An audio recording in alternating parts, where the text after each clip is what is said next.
Telangana CLP నేతగా బట్టి విక్రమార్కను రాహుల్ గాంధీ ఎన్నుకున్నారు. బట్టి విక్రమార్క పేరును ఫైనల్ గా ఖరారు చేశారు. ఈ పేర్ల లిస్టులో చాలా మంది పేర్లు అయితే వినపడ్డాయి. ఉత్తమ్ కుమార్ టీపీసీసీ అధికార ప్రతినిధి ఉత్తమ్ కుమార్ రెడ్డి, అలాగే బట్టి విక్రమార్క వీళ్ళందరి పేర్లు కూడా వినిపించాయి. అయితే డిప్యూటీ స్పీకర్ గాను ఈయనకు పనిచేసిన అనుభవం ఉండడం, అలాగే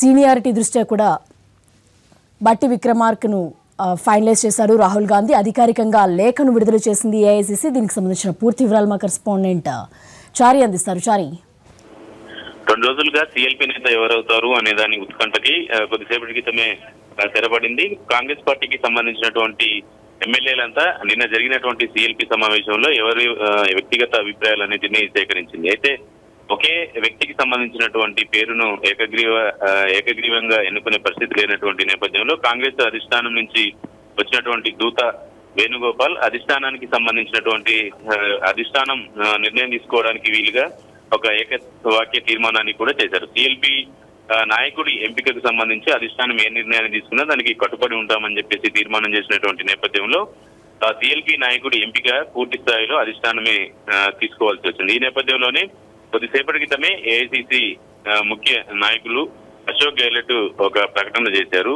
రాహుల్ గాంధీ తెలంగాణ అసెంబ్లీ సిఎల్పీ నేతగా బట్టి విక్రమార్కను ఎన్నుకున్నట్టు, సిఎల్పీ నేతగా బట్టి విక్రమార్కను నియమిస్తున్నట్టు ఆయన లేఖలో పేర్కొన్నారు. ప్రధానంగా కాంగ్రెస్ పార్టీలో గడిచిన 2-3 రోజులుగా కొంత ఉత్కంఠ పరిస్థితి నెలకొండి ఉత్తమ్ కుమార్ రెడ్డి అలాగే బట్టి విక్రమార్క ఇద్దరు కూడా పోటీ పడినటువంటి నేపథ్యంలో ఆఖరిగా అధిష్టానం మాత్రం బట్టి విక్రమార్కకి సిఎల్పీ నేత పదవి కట్టబెడుతూ నిర్ణయం తీసుకుంది. గతంలో బట్టికి ఉన్నటువంటి పాజిటివ్ అంశాలను కనుక చూస్తే గతంలో డిప్యూటీ స్పీకర్ గా పనిచేశారు. అలాగే ప్రభుత్వ విప్ గా చీఫ్ విప్ గా కూడా పనిచేసినటువంటి అనుభవం ఉన్నటువంటి నేపథ్యంలో అసెంబ్లీ వ్యవహారాలన్నిటి మీద కూడా ఆయన డీల్ చేయడానికి చాలా ఈజీగా ఉంటుంది. అలాగే అసెంబ్లీ వ్యవహారాలన్నిటి కూడా తెలిసిన వ్యక్తి కాబట్టి తనకి పార్టీకి కూడా కలిసి వచ్చే అంశం అనేది కాంగ్రెస్ అధిష్టానం ఒక నిర్ణయానికి వచ్చింది. అలాగే సామాజిక సమీకరణాలకు సంబంధించినటువంటి అంశాన్ని కనుక చూస్తే రెడ్డి సామాజిక వర్గానికి సంబంధించినటువంటి ఉత్తమ్ కుమార్ రెడ్డి ఇప్పుడు ఆల్రెడీ పీసీసీ గా ఉన్నటువంటి నేపథ్యంలో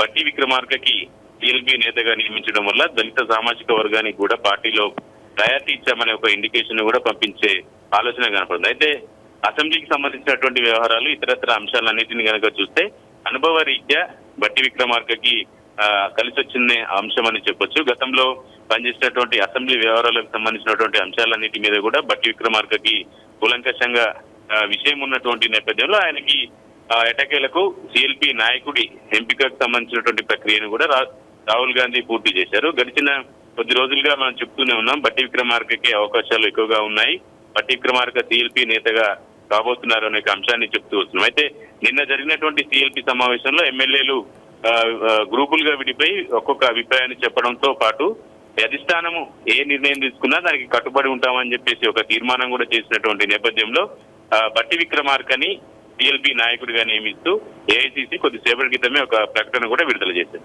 థాంక్యూ చారి.